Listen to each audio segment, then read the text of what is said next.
गांव के एक छोटे से घर में रहने वाली दादी, जिन्हें सभी प्यार से दादी अम्मा बुलाते थे, अपनी सादगी और पुरानी कहानियों के लिए मशहूर थीं। उनका दिन सुबह गायों को चारा डालने से शुरू होता और शाम को भगवान के भजन से समाप्त होता। लेकिन एक दिन उनकी पोती सीमा, जो शहर से आई थी, ने एक अजीब सी चीज उनके हाथ में पकड़ा दी, एक स्मार्टफोन। दादी ने पहले तो उसे उलट पलट कर देखा और कहा, ये क्या है बिटिया, ये किस काम आता है?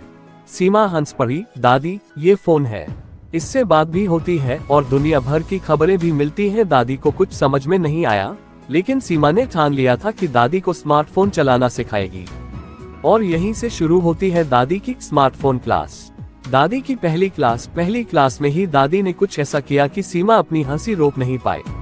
सीमा ने दादी को फोन पर कॉल करना सिखाया, लेकिन दादी को ये समझ नहीं आया कि कॉल काटना कैसे है। दादी ने किसी को फोन लगाया और फिर हड़बड़ाहट में फोन को कान से हटाकर जोर से चिल्लाई, अरे भाई, अब ये बात बंद कैसे होगी? सीमा ने हंसते हुए कहा, दादी ये लो, यहाँ बटन दबाओ। दादी की आंखें चौड़ी हो गईं, अरे बाप रे, इतना सारा काम है इस छोटे से डब्बे में। सोशल मीडिया से मुलाकात। सीमा ने दादी को सोशल मीडिया के बारे में बताया। दादी ये देखो, यहाँ लोग अपनी तस्वीरें डालते हैं और एक दूसरे को मैसेज भी भेजते हैं। दादी ने आश्चर्य से कहा, तस्वीरें और लोग देखेंगे? अरे हमारे जमाने में तो तस्वीरें सिर्फ शादी ब्याह में खींची जाती थी, अब लोग रोज रोज तस्वीरें क्यों डालते हैं? सीमा ने बताया, अब ये नया जमाना है दादी, लोग अपनी रोजमर्रा की जिंदगी भी दिखाते हैं। दादी ने शरारती अंदाज में कहा, अरे वाह, तो मैं भी डालूंगी अपनी दूध दोहते हुए तस्वीर, सब देखेंगे कि गांव की दादी कितनी मेहनती है। जब दादी बनी इंटरनेट स्टार, एक दिन सीमा ने दादी का एक छोटा सा वीडियो बनाकर सोशल मीडिया पर डाल दिया।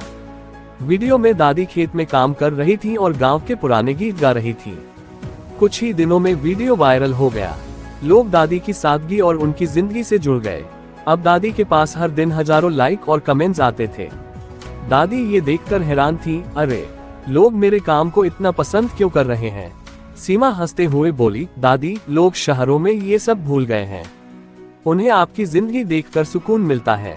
दादी की आंखों में चमक आ गई, तो इसका मतलब अब मैं भी किसी हीरोइन से कम नहीं। भावनात्मक मोड़। लेकिन जैसे जैसे दादी का सोशल मीडिया पर नाम बढ़ता गया, वैसे वैसे उनके अंदर एक सवाल उठने लगा।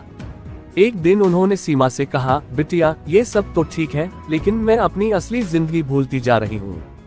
पहले मैं दिन भर खेतों में काम करती थी, गायों को चारा डालती थी और शाम को भजन गाती थी। अब सारा दिन इस फोन में उलझी रहती हूँ। सीमा ने दादी को गले लगाते हुए कहा, दादी आप सही कह रही हो, हमें इस तकनीक का सही इस्तेमाल करना चाहिए, न कि इसके गुलाम बनना चाहिए। दादी ने मुस्कुराते हुए कहा, तो बस आज से मैं इस फोन का इस्तेमाल कम करूंगी, बस जरूरत पड़ने पर ही इसे हाथ लगाऊंगी। दादी की स्मार्टफोन यात्रा ने उन्हें ये सिखाया कि तकनीक हमारी सेवा के लिए है, न कि हमें उसकी सेवा में लगे रहने के लिए। उन्होंने अपनी सादगी और पुरानी जीवन शैली को कभी नहीं छोड़ा, लेकिन समय के साथ चलते हुए नई चीजें सीखने से भी नहीं कतराई। अब दादी कभी कभी सीमा से कहती, अरे बिटिया वो हमारा खेत वाला वीडियो एक बार फिर से चलाना, देखो कितने लाइक बढ़े हैं। और दोनों हंसते हंसते खेत की ओर चल पड़ते।